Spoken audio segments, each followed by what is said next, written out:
নমস্কাৰ ৰাইজ, আজি ৰাতিপুৱাই উঠি লৈ পেলাই মোৰ মূৰটো বেয়া হোৱাৰ কাৰণটো জানেনে? এই ৰুমটোত মানে যিহেতু সাঁতৰৰ সুধিৰ বাবে গোটেই কাপোৰবোৰ খেলি মেলি হৈ আছিলে। তাৰপিছতে ৰাতিপুৱাই উঠি লৈ পেলাই মই আজি ফাৰ্ষ্ট কাম মানে সেইটোৱে কৰিছোঁ। গোটেই ৰুমটো এনেকৈ ধুনীয়াকৈ সজাই পৰাই তুলিলোঁ। তাৰপিছতহে অকণমান মানে শান্তি লাগিছে আৰু কাম চাম কৰি পেলাই আজৰি হ'লোঁ। আৰু এতিয়া ভাবিছোঁ অলপ স্কিন কেয়াৰ কৰোঁ। স্কিন কেয়াৰ মানে চবেই নিজৰ নিজৰ টাইপত কৰে, বাট মই মোৰ নিজৰ ষ্টাইলটো আপোনালোকক আজি দেখাম। প্ৰথমতে আমাক এনেকুৱা এটা পাত্ৰত ঠাণ্ডা পানী লাগিব। চ' ঠাণ্ডা পানী অলপ লৈ পেলাই আপোনালোকে নিজৰ মুখখন এনেকৈ ডিপ কৰি ৰাখিব 5 ছেকেণ্ডৰ কাৰণে। আৰু যদি কাৰোবাৰ চৰ্দি লাগি আছে তেন্তে এইটো ষ্টেপ ফ'ল' নকৰিব, বহুত দিগদাৰ হ'ব নহ'লে, আৰু অভ্যাস থাকিলেহে আপোনালোকে ফ'ল' কৰিব পাৰে।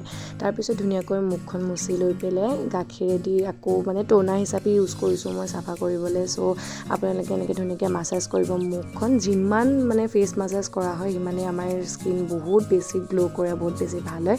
তাৰপিছত আকৌ মুখখন ধুই ল'ব। দেন আমাক থাৰ্ড ষ্টেপ হ'ব আমাৰ বিলাহী আৰু চেনি। বিলাহী আৰু চেনি দি পেলাই এনেকৈ স্ক্ৰাব কৰিব মুখখন পূৰা ধুনীয়াকৈ, আৰু মানে স্ক্ৰাব কৰি লৈ পেলাই আকৌ মাছাজ কৰিব। তাৰপিছত লাষ্ট আমাক লাগিব এটা ফেচ পেক, আৰু এই ফেচ পেকটো মই তৈয়াৰ কৰিছোঁ আলুৰ ৰস, বিলাহীৰ ৰস, বেচন, চেনি, আৰু আপোনালোকৰ যদি পিঠাগুড়ি থাকে পিঠাগুড়িটো দিব পাৰে, আৰু হালধি দিছিলোঁ, পাহৰিছোঁ। পিঠাগুড়ি থাকিলে আপোনালোকে পিঠাগুড়ি দিব পাৰে, হানি দিব পাৰে, বাট মই মানে পিঠাগুড়িটো ইউজ কৰা নাই, যিহেতু মোৰ অকণমান স্কিনৰ প্ৰব্লেম আছে, মানে গুটি ওলাই যায় ফটককৈ, সেইটো কাৰণে মই ইউজ কৰা নাই। তাৰপিছত আপোনালোকে এনেকৈ স্কিনত ৰাখিব 10 মিনিটৰ কাৰণে। ৰখাৰ পিছতে যেতিয়া শুকাই যাব গোটেই মুখখন, নেমু এটুকু লৈ পেলাই আপোনালোকে এনেকৈ ফাৰ্ষ্ট মুখখন জিকাই ল'ব, মানে প্ৰথমতে ঘঁহি নিদিব। আৰু একেবাৰে শেষত আপোনালোকে চাফা পানীৰে মুখখন ধুব, ফেচ ৱাছ ইউজ নকৰিব। তেন্তে দেখিছেনে মোৰ ফাইনেল লুক।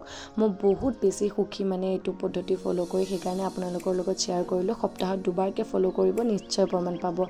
আৰু তাৰপিছতে আছিলে আমাৰ বৰনামঘৰত ভাওনা মুহূৰ্তৰ এতিয়া অনুষ্ঠান, যিহেতু অহা 3 আগষ্টৰ পৰা 9 আগষ্টলৈ তেজপুৰ শ্বহীদ বাকৰিত ভাওনা সমাৰোহৰ অনুষ্ঠান পতা হৈছে। তাৰে আমাৰ বিহুগুৰি ভাওনা ভাগৰ মুহূৰ্তৰ অনুষ্ঠান আছিলে।